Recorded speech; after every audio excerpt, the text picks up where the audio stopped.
Does Your God Sleep? A project exploring Nigerians' perspectives on fear, God, and the roles that fear and God play in society. This episode turns to fear, the other core concept of this project. So far, we've been talking about God. And in this one, participants discuss what is fear to them, what fear feels like in their mind and their body, what it signals to them, what they do with it. And the conversations brought up reflections on self-identity, on resilience, on boundaries, and on control.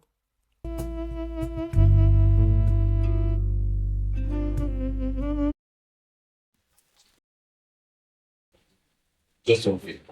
I'm not gonna do anything. I don't grab. Okay, let's make it this easy. At night, when you get annoyed, what's that one thing that you are afraid of? That Okay, so I'm afraid of numbers. how do you come to fear robbers? Hearing about them and just what they represent, which is not even as much. Of course, the things they take are very bad, but it's the thing they take from you. Why did you in this space? Why are you here in this space? Why did you break into this space? And I want to be done this to me now because I can't get over this. I can't just that happened yesterday and moving on. I'm going to be there. I'm going to be there for a long time. I can't just rest. I can't move on from this point. Fear is often the dread of sometimes. You just don't know what it is, but you know that the peaceful situation, the all is well, is not well anymore. And there was a feeling you would get sometimes going back to secondary school. You can't explain what it is, but you know that. And what is wild about it is secondary school was where our friends were. There was a relative level of freedom. There was a bunch of benefits, but you just know that when daddy's taking you back, the more you approach the school gate, there's a, with each amount of distance covered, there's an equal amount of fear that's just, right? So fear tells me, the society or Nigerian society is tending towards a weird place in terms of the economy. If you don't skill up or you don't put your skills to better use, you're in trouble. So fear can drive you to do better sometimes. So I live my life defined by fear, most of my life. Even now I'm still struggling with fear, right? And it's an emotion. It is Nigeria. It is the school that I went to, my university. It is living in the north. Fear really defined my life. So my mom, not say anything bad about her, but she's a bit paranoid, right? So it's always this thing could happen, that thing could happen. Nigeria sometimes feels very volatile. I grew up during a time where there were riots. I grew up in an Air Force base, so it was the safe zone, right? But then all around me, during riots in Kaduna, I knew that people were dying. And even as I grew up, moving around my school, I'm always looking out for some, if I say a group of people standing, what's going on there? So constantly I'm always looking over my shoulder. Recently I've been thinking about the relationship between fear and control, and how you're trying to control things comes from a state of fear, because the world's constantly in flux. It's not within a lot of it's not within our control. So fear is mainly the image that comes to my mind is an ice. It's like a blockage, where there's water that's a river that's meant to be flowing is frozen solid and it can't, or it's it's not moving, it's stagnant. Okay, so I had an accident sometime last year, and I feel like that was the point I think I ever felt the most afraid. And that also mostly came because I knew at that point there was nothing I could do.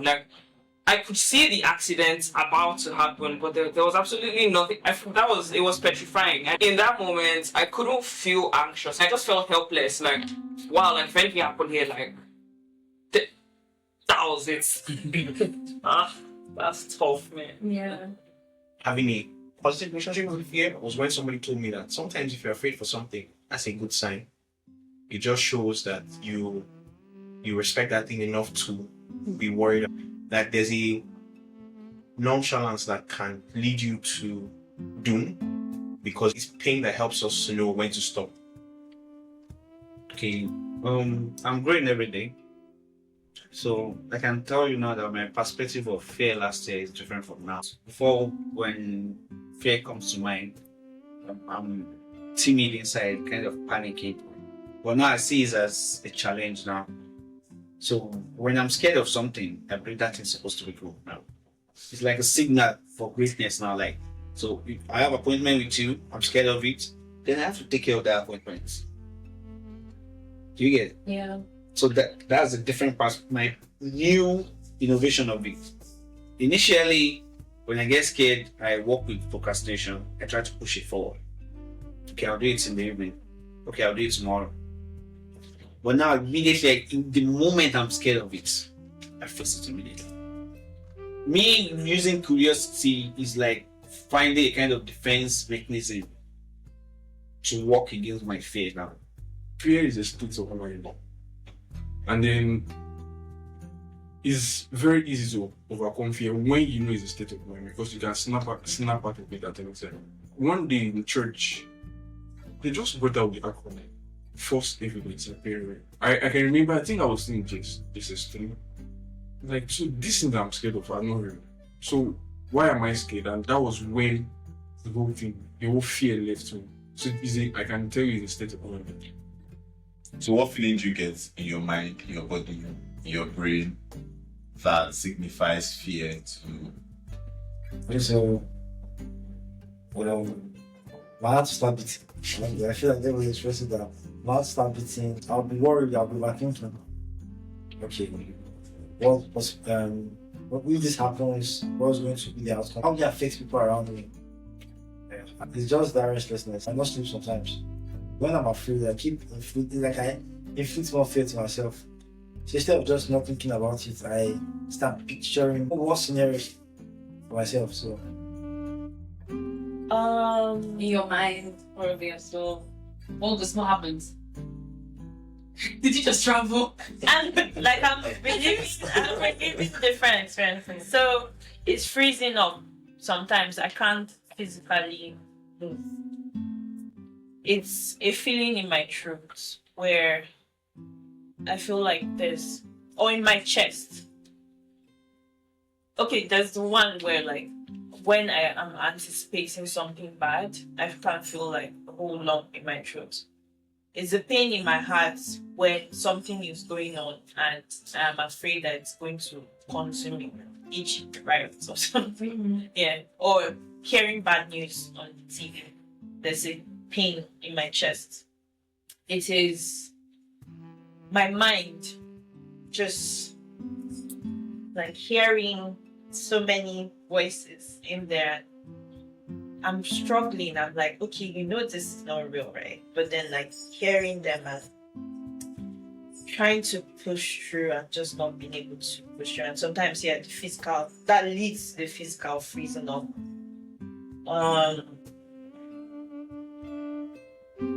You know, cotton mouth. That feeling where it's like your tongue is bigger, yeah, and it's like I'm chewing on sawdust.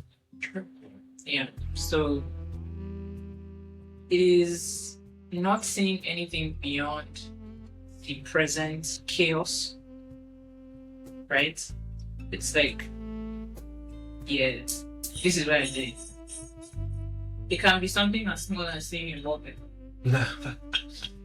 And I feel like, you know, it's been a good ride. It doesn't, like, it's just not being in relaxed. It's scared to me. Say like it feels like something. Feels like I'm afraid. For lack of a better, like No, it's not bad, but there's no better. okay, good. It feels like fear. It feels like something is coming to get me. Like hide. And like it's physical. It's definitely physical. Like I feel my anxiety or my fear, like first of all in my stomach. and then in my chest. It's literally as soon as I'm afraid, my tongue's going to do a thing, and then my heart's going to start pounding, and it's going to be a bit. My fear is very like I can hold it. Something wrong is happening. Something I didn't prepare for. Something I didn't plan for is happening. So Nara, what is fear to you? What does it feel like? What does it mean to you? It can feel to me is more like it's when you're not able to like have people around you that I think trust you, that understand you, and if that makes you feel lonely, especially if you're not good at somebody, like you're not good at being lonely. I wonder, is that the things you described to me? Would you say that that's what fear is to you, more than you say that that's what you fear? Yeah, it is. It is what fear is. It's what fear is to me. I've experienced that since I've been little, and I used to get bullied a lot when I was primary school. And yeah, even though my family were around me, they were not just there at the right time when they happened. It was like some way my parents just had this way of like putting me in a place where I had no protection. I had to be the one that like protect myself. But that happened with me having to like become really stubborn. Do you understand? The usual way that everybody would try to like do what they should do to protect themselves, or like when you report and say, "Oh mom, this happened to me in school," but then she doesn't believe you, and she actually thinks the other way that you're just being stubborn because you're just like a bad child. Then, in some kind of way, that me being stubborn just spun everything around and started to actually help me. I had to be that person. Do you understand? It's like I just started having these like weird personalities. Like, just I had to, because it was like whenever I tried just being myself, it wasn't just happening that way. Do you understand? And then they now start seeing that personality that you've now created as like, no, not that. They don't like it. But this is your own, like space. You get me? This is what you're comfortable with, but they're not comfortable with it. So it now makes you feel like as if it's like you don't really know who you. It makes you feel like as if you don't really know who you are. I don't know if you guys get what I'm saying. Like it's like you're trying to first this person, and then they don't like it. Then you try to be this person, they still don't like it. So it's like, what else? What else should I do? Yeah, something like that. What I'm also understanding, correct me if I'm wrong, now, fear triggers this. Yes. It triggers not just in your body, but it also triggers a like crisis of identity in you. Yeah. Okay. Yes, actually, Dobbs, I think you should go first with Spain. What does fear mean to you, and how is it to your life? What does it look like, feel like? For me, the way I define fear is losing myself. And that's one thing I'm afraid of. Is losing my core self, who I am, when lights are off, when nobody's looking. I am a certain kind of person. Losing that person is the scariest thing for me. So it scares me most. And because of that, I've taken certain precautions in life to avoid losing that person for any reason. So one of them is that creates very strict boundaries. Whatever it is, I don't think there's anybody in my life that doesn't have boundary. Anything that I don't want anybody to have the access to make me use who I am. So that's what fear is to me. Avoid it. I feel like fear for me has evolved also with my thinking of who God is. So also because I don't believe God is someone who actually actively looks out for me, I feel like bad things can happen to me. I feel like bad things can happen to me a lot. I don't think there's anyone I don't think I can pray to anyone to protect me. So that fear of just knowing that by happenstance, your life can literally just start going downhill. It's very humbling. Fear to me is also not being good at what I do. So that often also prevents me from starting new things because I'm just like, I don't know if I would be good at this, so I better just stay away from it. So yeah, but the fear I live with every day actually is the fear of dying. I feel like I'm enjoying my life, and to the best way I think I possibly can right now. And sometimes I just feel like all of that can just be taken away from me. Like the feeling I feel for my family, the feeling I feel for my friends. And like one day it just isn't. And because I don't believe there's an afterlife, I just think that when it's done, like it's just done. It's very bone chilling. What informed that? That, bro. The fear of losing yourself. Because I almost lost myself a couple of times. Yeah, it's a very dark place. I was young. I started losing confidence in myself. I started having weird dreams. I started feeling like I didn't need to be upset. I would relate with you guys, but me, as my career, I don't understand in my friendships. And that period in my life was like when I realized what it was just joints. And I was like, if I deviate too far, too front or too back from that core, I'll lose myself. So I always have to, I can be plus or minus one or two, depending on kind of put in your life. But never go too away from what it is. Even if you offend people, stick to yourself. Because if you end up losing yourself, I think fear is very heavy. Fear is very. If I'm afraid of something, I'm not trying to find out about it. And so maybe if it was a different word, but like the fear of God will not lead me to like ask questions about Him or learn more about Him.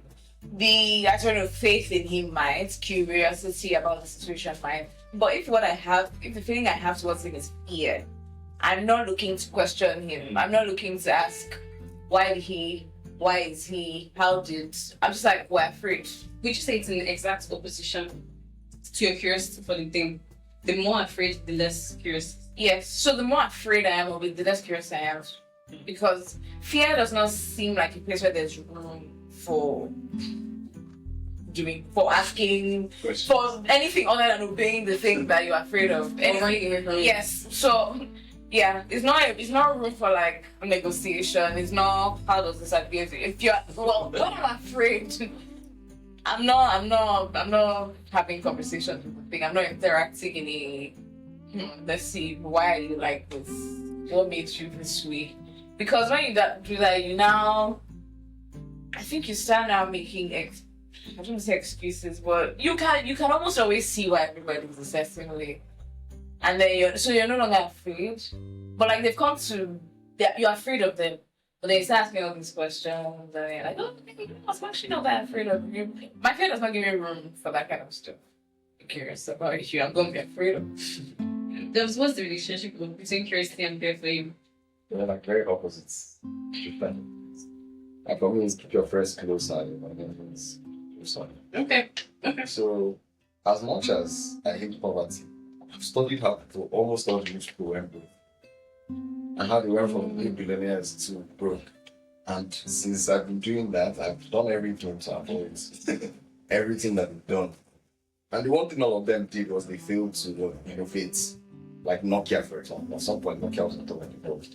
And they didn't want to embrace touch screen and whatnot. And now nobody knows Nokia. So, yeah, I'm not, as much as I'm afraid of poverty, I go into it, I'm like, what made everybody poor? What made those people that were once rich poor? And I found that it works best for me because all my businesses, one after the other, were better than the previous one. And each one of them came as a result of the other one about to fail and me getting closer to poverty. Mm-hmm. So I always, poverty make me interesting.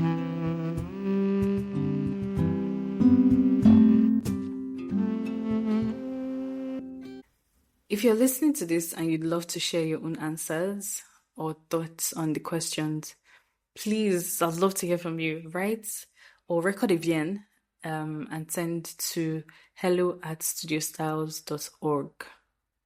I may do an episode of just listeners' thoughts, questions, feedback. Who knows? I don't know. It depends on whatever you will send to me at the end of the day.